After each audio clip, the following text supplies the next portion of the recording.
Hello everyone, I'm very happy to introduce you to my build on Torchlight Infinite in order to have the best start possible with the Ranger, but also to easily wander in the endgame. Of course, I'll explain the talents, the abilities, the gears and so on, so you can have the best optimization possible for your character.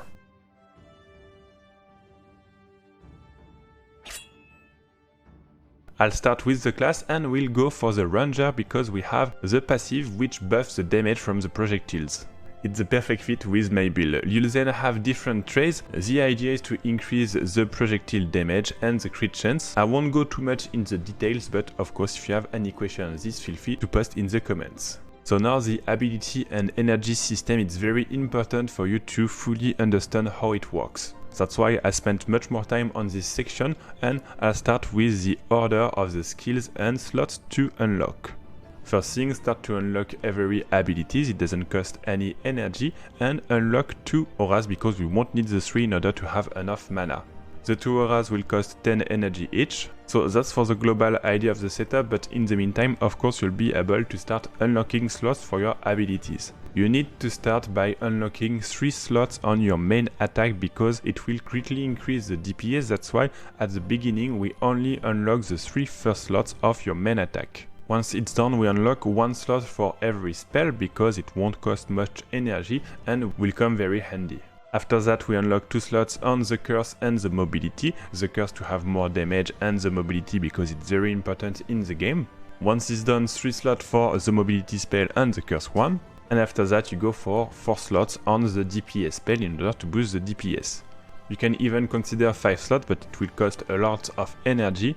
Just make sure to check the damage calculation in order to see if it's really worth it to put 100 energy for the last slot of the main attack. So now for the details of the ability, starting with our main attack, the lightning shot, we want the added lightning damage, the lightning piercing, the chance to shock, the chance to crit, and lastly the critical damage.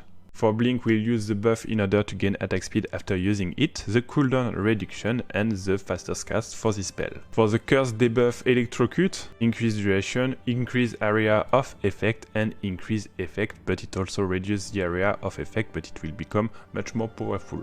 For the healing, the heals potion with the instant effect, and last one, the buff which prevents you from moving but increase your attack speed. For the Arise Precise Projectile, which will increase greatly the damage that you do, and the Electric Conversion, which will also increase the lightning damage that you do. For the talent, we'll be playing Goddess of Hunting as the first choice and Blade Runner as the second. You just need to always focus the damage, the electric damage, the attack speed, the critical chance and critical damage, and the ability Blessing in order to have a buff.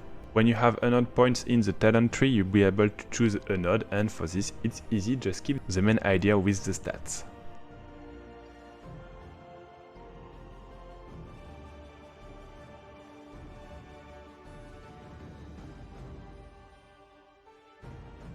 For the gear, I think you're starting to get the idea, but it's the same. We'll be focusing at damage and elemental damage, attack speed, chance to crit, critical damage, dexterity, dodge, life and resistances, knowing that dodge will be our main defensive stat in order to survive in the game.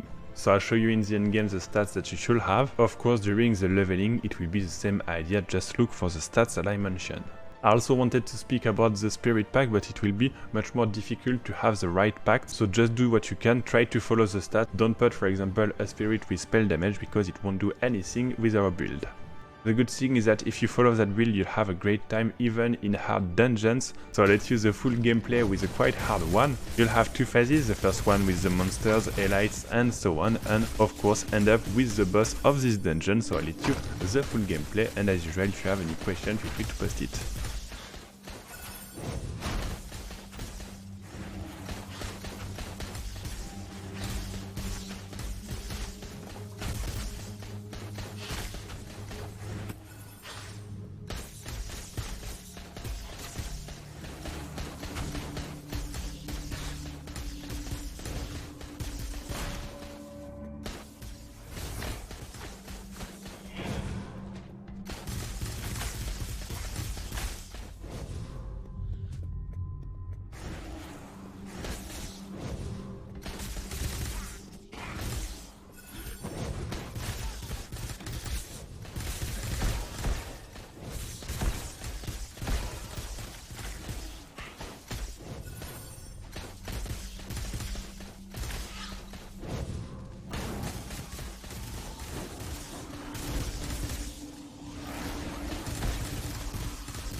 thanks for watching this video, I hope you like this build and have a great time starting Torchlight Infinite and of course killing the enemies in the endgame. If you have any question, as usual, feel free to post in the comments. Bye bye!